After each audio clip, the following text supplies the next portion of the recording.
ರಾಷ್ಟ್ರೀಯ ಬೀದಿ ಬದಿ ವ್ಯಾಪಾರಸ್ಥರ ದಿನಾಚರಣೆ ಹಾಗೂ ತಾಲೂಕು ಹಾಗೂ ಜಿಲ್ಲಾ ವ್ಯಾಪಾರಗಳ ಸಂಘಟನೆ ಒಕ್ಕೂಟ ಬಾಗಲಕೋಟೆ ಈ ಬೃಹತ್ ಸಮಾವೇಶದೊಳಗೆ ಪಾಲ್ಗೊಂಡಿರ್ತಕ್ಕಂಥ ಸಮಯ ಭಾಳ ಆಗಿರೋದರಿಂದ ವೇದಿಕೆ ಮೇಲೆ ಆಸೀನರಾಗಿರ್ತಕ್ಕಂಥ ಎಲ್ಲ ಗಣ್ಯಮಾನ್ಯ ವ್ಯಕ್ತಿಗಳೇ, ಕಾಯಕವನ್ನು ಮಾಡಿ ನಿಷ್ಠೆಯಿಂದ ಬದುಕುವಂಥ ಎಲ್ಲ ಬೀದಿ ಬದಿ ವ್ಯಾಪಾರಸ್ಥ ತಾಯಂದಿರೇ ಮತ್ತು ಹಿರಿಯರೇ, ಯುವಕರೇ, ನಿಮ್ಮೆಲ್ಲರಿಗೆ ಅನಂತ ಶರಣಾರ್ಥಿಗಳನ್ನು ಹೇಳಿ,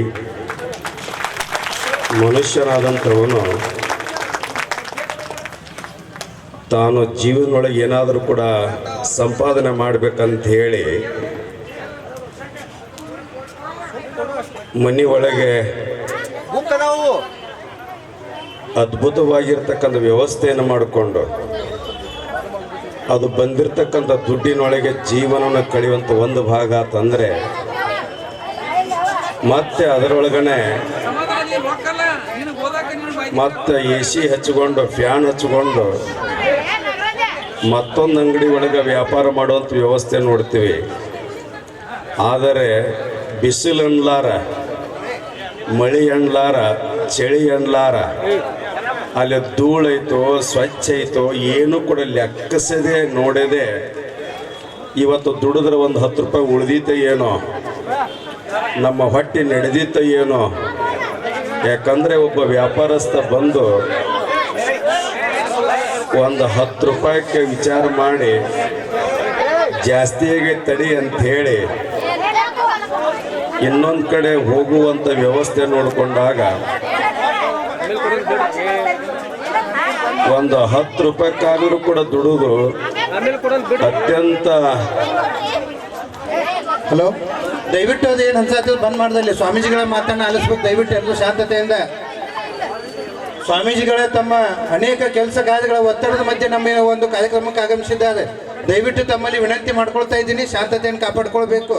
ಆ ಪುಸ್ತಕ ವಿತರಣೆದು ಆಮ್ಯಾಗ ಮಾಡಕ್ಕಂತ ಎಲ್ಲಿ ಹೋಗಲ್ಲ. ದಯವಿಟ್ಟು ಶಾಂತತೆಯನ್ನು ಕಾಪಾಡ್ಕೊಳ್ಬೇಕು. ಒಂದು 10 ರೂಪಾಯಿ ಉಳಿದಿತ್ತಂತೇಳಿ ತಮ್ಮ ಬದುಕನ್ನು ಬಿಸಿಲಿನೊಳಗೆ ನಿಂತುಕೊಂಡು ಮಳಿ ಚಳಿ ಅನ್ಲಾರ ಕಾಯಕನ ಮಾಡಿ ದುಡಿದುನ್ನುವಂಥ ಕಾಯಕ ಜೀವಿಗಳು ಎಲ್ಲಿಯಾದಾರ ಅಂದ್ರೆ ಬೀದಿ ಬದಿ ವ್ಯಾಪಾರಸ್ಥರು ಅಂತ ಹೇಳಿಕ್ಕೆ ಇಷ್ಟಪಡ್ತಾ ಇದ್ದೀವಿ. ನಾವು ಸಣ್ಣವರಿದ್ದಾಗ ದಿನಕರ ದೇಸಾಯಿನವರೊಂದು ಪದ್ಯ ಎತ್ತು, ಇವನೇ ನೋಡು ಅನ್ನದಾತ, ಬಿಸಿಲೆ ಬೇನೆ ಸಹಿಸುತ್ತ ಎತ್ತುಗಳೆರಡು ಅವನ ಜೋಡಿ ಕೂಡುವ ದುಡಿವ ಗೆಳೆಯರು. ಒಬ್ಬ ರೈತ ಹೊಲದೊಳಗೆ ಬಿಸಿಲು ಮಳೆ ಅಣ್ಣಲಾರ ಆತ ದುಡಿದು ನಮ್ಗೆ ಅನ್ನ ಹಾಕಿದರೆ ಬಡವರಿಗೂ ಕೂಡ ಒಂದು ಹೂ ಮಾರೋದಾಗಲಿ, ಒಂದು ಕಾಯಿ ಮಾರೋದಾಗಲಿ, ಒಂದು ಶೇಂಗಾದ ಕಾಳು ಮಾರೋದಾಗಲಿ, ಒಂದು ಹಣ್ಣು ಮಾರೋದಾಗಲಿ, ಬಹುಶಃ ಬೀದಿ ಬದಿ ವ್ಯಾಪಾರಸ್ಥರು ರೈತನಕ್ಕ ಅನ್ನ ಹಾಕಿದರೆ ನಮಗೆಲ್ಲ ಕೂಡ ಕೈಗೆ ಬೆಲೆ ಕೊಡುವಂಥ ವ್ಯಾಪಾರಸ್ಥರು ಯಾರಂದ್ರೆ ಬೀದಿ ಬದಿ ವ್ಯಾಪಾರಸ್ಥರು ಅಂತ ಹೇಳಿಕ್ಕೆ ಇಷ್ಟಪಡ್ತಾ ಇದ್ದೀನಿ ನಾನು. ಅದು ಕೈ ಒಳಗೆ ಒತ್ತುಗು ಗಾಡಿ ಹಿಡ್ಕೊಂಡು ಹೋಗಿ ಹಾದಿ ಒಳಗೆ ರೈತ ಆ ಕಡೆ ಸರಿ ಈ ಕಡೆ ಸರಿ ಅಂತಿರ್ತಾರೆ. ಮತ್ತು ಅದ್ರೊಳಗನ ತಿಂಗಳದ ಮತ್ತು ಸ್ಟ್ರೈಕ್ ಅಂತ ಬರ್ತಾವೆ. ಮತ್ತು ಅದ್ರೊಳಗನ ಈಗ 3-4 ವರ್ಷದಿಂದ ಬಂದಿತ್ತಲ್ಲ ಬಾಯಿಗೆ ಹಾಕ್ಕೊಳೋದು ಏನದ, ಬಾಯಿಗೆ ಹಾಕ್ಕೊಂಡು ಬಂದಿತ್ತಲ್ಲ ಏನದ, ಕರೋನಾ. ಸ್ವಾಮಿಗಳನ್ನು ಹೊರಗೆ ಕಳಿಸ್ಲಿಲ್ಲ, ನಿಮ್ಮನ್ನು ಕೂಡ ಹೊರಗೆ ಕಳಿಸ್ಲಿಲ್ಲ. ಆದರೂ ಕೂಡ ಏನೋ ಒಂದು ಬದುಕಿ ನಾವು ದೇವ್ರ ಮುಂದೆ ಅದೀವಲ್ಲ, ನಮ್ಮಂಥ ಪುಣ್ಯವಂತರು ಯಾರೂ ಇಲ್ಲ ಅಂತ ಹೇಳೋ ಮಾತನ್ನು ಹೇಳಿ ಮನುಷ್ಯನದಂಥ ಒಂದು ಕಾಯಕನ ಮಾಡಬೇಕೆ. ಒಂದು 3 ಜನ ಗೆಳೆಯರಿದ್ರಂತ, 3 ಜನ ಗೆಳೆಯರು. ಅವ್ರ ಹೆಸರು ಏನಂದರೆ ಸುಖ, ಸಂಪತ್ತು, ಕಾಯಕ. 3 ಜನ ಗೆಳೆಯರಂತಿವ್ರು. ಅಲ್ಲಿ ಹೋಗಿ ಹೊಲದ ಮುಂದೆ ಕೂತ್ಕೊಂಡ್ರಂತೆ.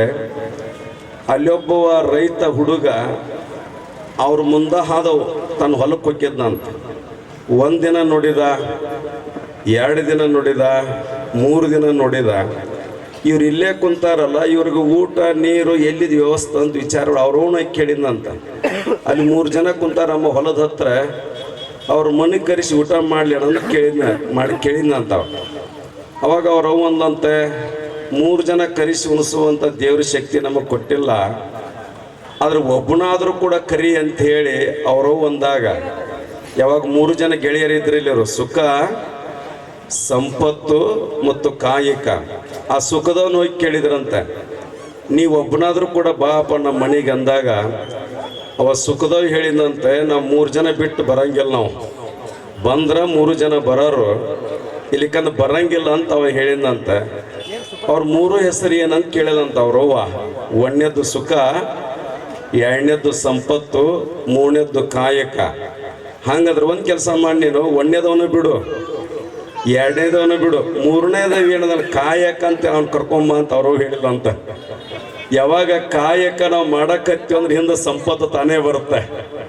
ಯಾವಾಗ ಸಂಪತ್ತು ಬಂತು ಹಿಂದೆ ಸುಖ ತಾನೇ ಸಿಗುತ್ತೆ.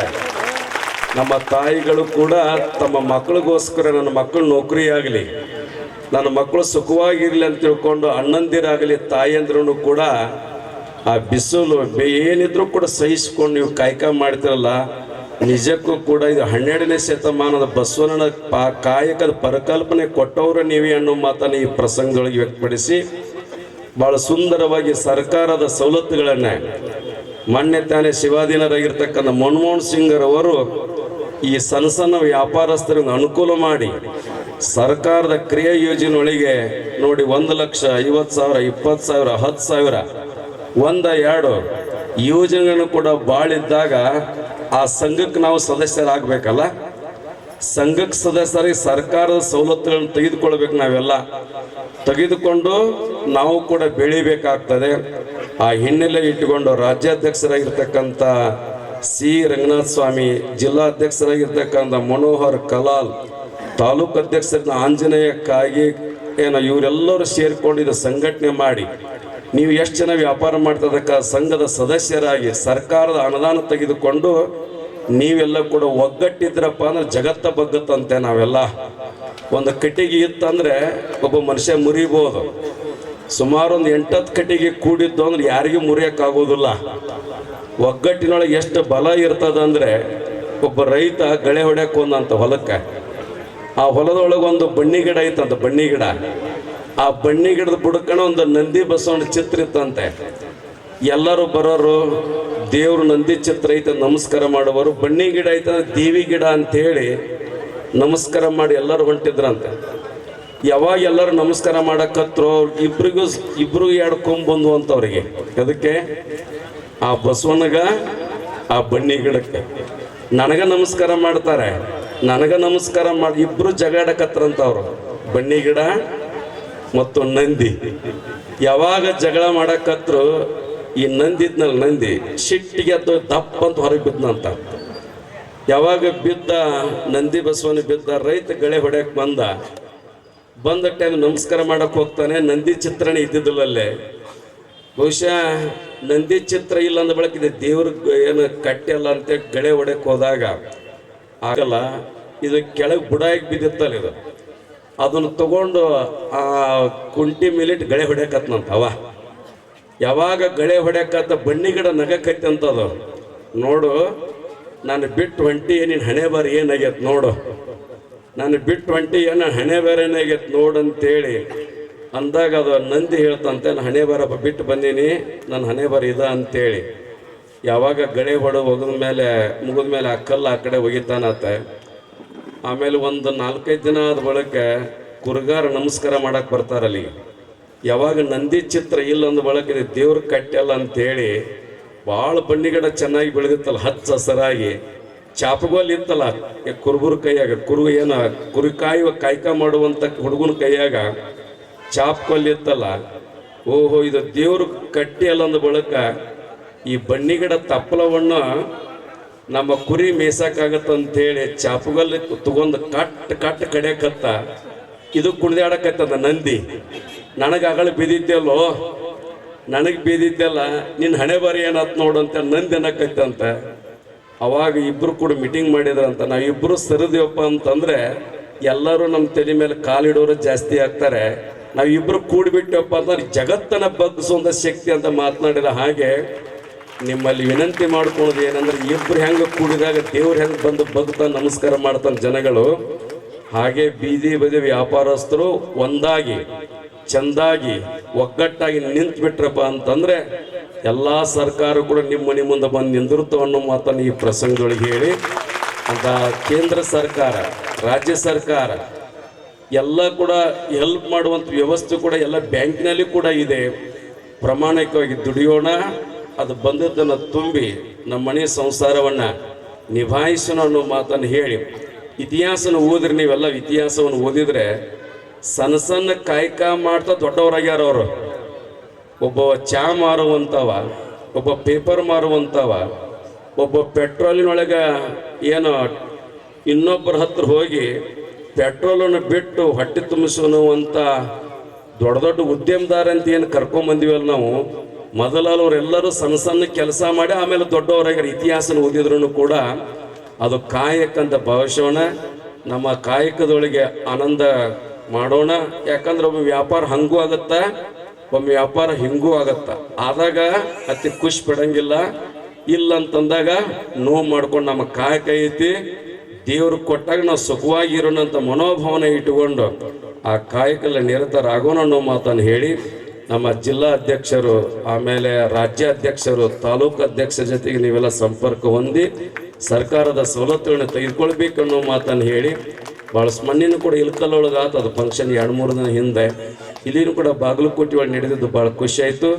ನೀವೇನೋ ಹೋರಾಟ ಇರಲಿ, ನಿಮ್ದು ಏನಾರ ತೊಂದರೆ ಮಾಡಕತ್ತಂದ್ರೆ ನಿಮ್ಮ ಜೊತೆಗೆ ಹೋರಾಟಕ್ಕೆ ಒಪ್ಪತ್ತೇಶ್ವರ ಸ್ವಾಮಿ ಹಿಂದೆ ಇರ್ತಾರೆ, ನಮಗೆ ಬೆನ್ನೆಲುಬಾಗಿ ಅನ್ನೋ ಮಾತನ್ನು ಈ ಪ್ರಸಂಗದಲ್ಲಿ ಹೇಳಿ ಕಾಯಕವನ್ನು ಮಾಡಬೇಕೆ. ಮಠಾಧಿಪತಿಗಳಾದವ್ರ ಸಮೇತವಾಗಿ ನಮ್ಮ ಪಟ್ಟಾಧಿಕಾರ ಮಾಡುವಾಗ ಸಂಪುಟ ಪತ್ರ ಅಂತ ಬರೀತಾರೆ. ಏನು ಬರೀತಾರೆ ಅಂದ್ರೆ ಉದ್ಯೋಗ ಅಂದ ತಕ್ಷಣ ನೀವೇನು ಮಾಡಿತೀರಿ, ವ್ಯಾಪಾರಸ್ಥರು ಒಕ್ಕಲಿಗ ಅಂತ ಬರೀತಿರಿಲ್ಲ, ನಮ್ಮ ಉದ್ಯೋಗ ಅಂತ ಏನು ಬರೀತೀವಿ ಅಂತ ಧರ್ಮೋಪದೇಶ ಆ್ಯಂಡ್ ಒಕ್ಕಲತನ ಅಂತ ಬರೀತಾರೆ. ನಮ್ಮದು ಸ್ವಾಮಿಗಳದವ್ರನ್ನು ಕೂಡ ದುಡಿದು ತಿನ್ಬೇಕಂತ ಶಾಸ್ತ್ರನೂ ಕೂಡ ಹೇಳ್ತಾ ಇದೆ. ನಿಮ್ಮಂಥ ಕಾಯಕಕ್ಕೆ ನಾವು ಕೂಡ ನಿಮ್ಮ ಸಹಕಾರ ನೀಡ್ತಾ ಇದ್ದೀವಿ. ಯಾವ ಮನುಷ್ಯ ಜಗತ್ತಿನ ದುಡಿದು ಅಂತನಲ್ಲಿ ಯಾವ ದೇವರಿಗೂ ಹೆದರುವ ಅವಶ್ಯಕತೆ ಇಲ್ಲ. ದುಡಿತೀವಿ, ಹೊಟ್ಟೆಯನ್ನು ತುಂಬ್ಕೊಂತೀವಿ ಅನ್ನೋ ಮಾತನ್ನು ಹೇಳಿ, ಅದು ಬಂದಿದ್ರೆ ಇನ್ನೊಂದು ಸ್ವಲ್ಪ ದಾನ ಧರ್ಮ ಮಾಡ್ತೀವಿ ಅನ್ನೋ ಮಾತನ್ನು ಈ ಪ್ರಸಂಗದೊಳಗೆ ಹೇಳಿ ನಿಮಗೆಲ್ಲರೇ ವಂದಿಸಿ, ನನಗೆ ಅರ್ಜೆಂಟು ರಾಗಾಪುರದಾಗ ರಾಮ ಮಂದಿರ ಕಟ್ಟಿ 2ನೇ ವರ್ಷದ ವಾರ್ಷಿಕೋತ್ಸವ ಕುಂಭಮೇಳವನ್ನು ಕೂಡ ಇಲ್ಲೇ ರಾಗಾಪುರದಲ್ಲಿ ಇರೋದರಿಂದ ನಾನಾ ಫಸ್ಟ್ಗೆ ಮೈಕ್ ತಗೊಂಡೆ ಅನ್ನೋ ಮಾತನ್ನು ಹೇಳಿ, ಇನ್ನು ಗಣ್ಯಮಾನ್ಯ ವ್ಯಕ್ತಿಗಳು ನಮ್ಮ ನಂಜೇನ ಮಠರು ಇನ್ನೂ ಕೂಡ ಮಾತನಾಡೋರಿದ್ದಾರೆ. ಅವ್ರ